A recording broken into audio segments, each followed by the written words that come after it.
안녕하십니까. 5월 23일 목요일입니다. 오늘 우리는 창세기 14장에 도착을 했는데요. 그 중에서 16절을 읽어드립니다. 모든 빼앗겼던 재물과 자기의 조카 롯과 그의 재물과 또 부녀와 친척을 다 찾아왔더라. 아멘. 처음에 우리가 아브라함을 만나면 대단히 외로워 보입니다. 가나안 땅에 들어와서 아는 이도 없고 땅 한 평 가지지 못하고 이리저리 떠돌아다니는 그의 모습 속에서 처연함을 느끼기도 하고 흉년을 만나서 애굽에 내려가는 그의 모습에서 안타까움을 느끼기도 합니다. 그렇게 힘들게 가나안 땅을 전전하면서 하나님의 때를 기다리던 아브라함의 연약한 모습이 우리 마음에 남아있는데요. 그런데 14장에 와서 만나는 아브라함은 전혀 딴 모습입니다. 그는 소돔과 고모라 성이 침략을 당해서 많은 사람들이 포로로 잡히고 재물이 약탈당했다는 소식을 들었을 때 그 조카와 그의 가족을 생각해서 자기 집에서 일하는 318명을 거느리고 그들을 추격하게 됩니다. 그때 아브라함은 연약한 아브라함이 아니고 마치 장군 같은 모습으로 그들을 거느리고 가서 적을 물리치고 조카와 가족들과 빼앗겼던 사람들과 재물을 되찾아오게 되는 그런 모습이 14장에 나옵니다.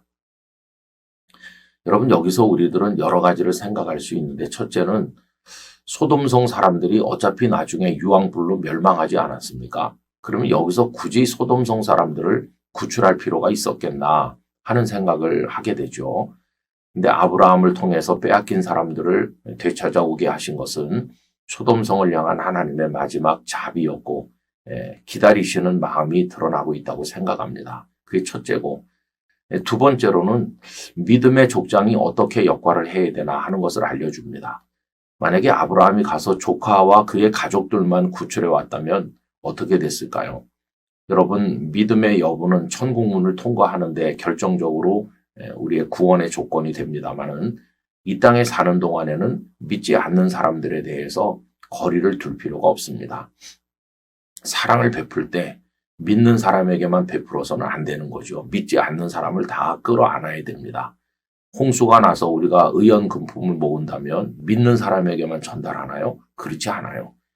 믿지 않는 사람에게도 똑같이 사랑을 베풀고 함께 나눠야 되고, 또 국가나 사회를 위한 어떤 일이 있을 때는 손에 손을 마주잡고 협력해야만 되는 것이죠. 여기 지금 아브라함이 소돔성에 장차 멸망할 사람들이긴 하지만 그들을 다 구출해가지고 돌아온 것은 바로 그걸 보여줍니다. 그리스도인들이 사회에서 어떤 리더십을 가지고 어떻게 봉사하면서 어둠의 세상이지만 그들을 긍휼히 여기는 마음으로 함께 돕고 사랑해야 되는가 하는 것을 이 아브라함의 모습을 통해서 볼 수 있는 것이죠. 여러분, 담을 쌓지 말고 마음을 열고 그들에게 녹아 들어가서 그들과 동화되면 안 되겠지만은 믿음의 자리를 굳건하게 지키면서 또 그들을 섬기고 사랑해주는 우리가 돼야 될 줄로 믿습니다. 평소에는 연약하더라도 결정적일 때는 믿음의 용기를 가지고 벌떡 일어서는 용장 같은 모습으로 우리 대한민국 사회 안에서 살아가는 우리 성도들 되기를 바라고, 아브라함을 도우신 하나님께서 오늘 우리를 도와주시기를 간절히 기원합니다. 사랑과 자비가 풍성하신 하나님 아버지, 아브라함은 연약해 보일 때도 있고 방랑하는 모습을 보일 때도 있지만 318명을 거느리고 적을 추격하여 빼앗긴 사람들과 재물을 되찾아오는 위용을 나타내기도 하였습니다. 어차피 멸망할 사람들이었지만 마지막 자비를 베푸시는 하나님의 마음을 읽게 하시고, 또 소돔성 사람까지 구원하는 아브라함의 넓은 마음에서 우리가 세상을 어떻게 긍휼히 여기고 섬겨야 될 것인가를 배우게 하여 주옵소서.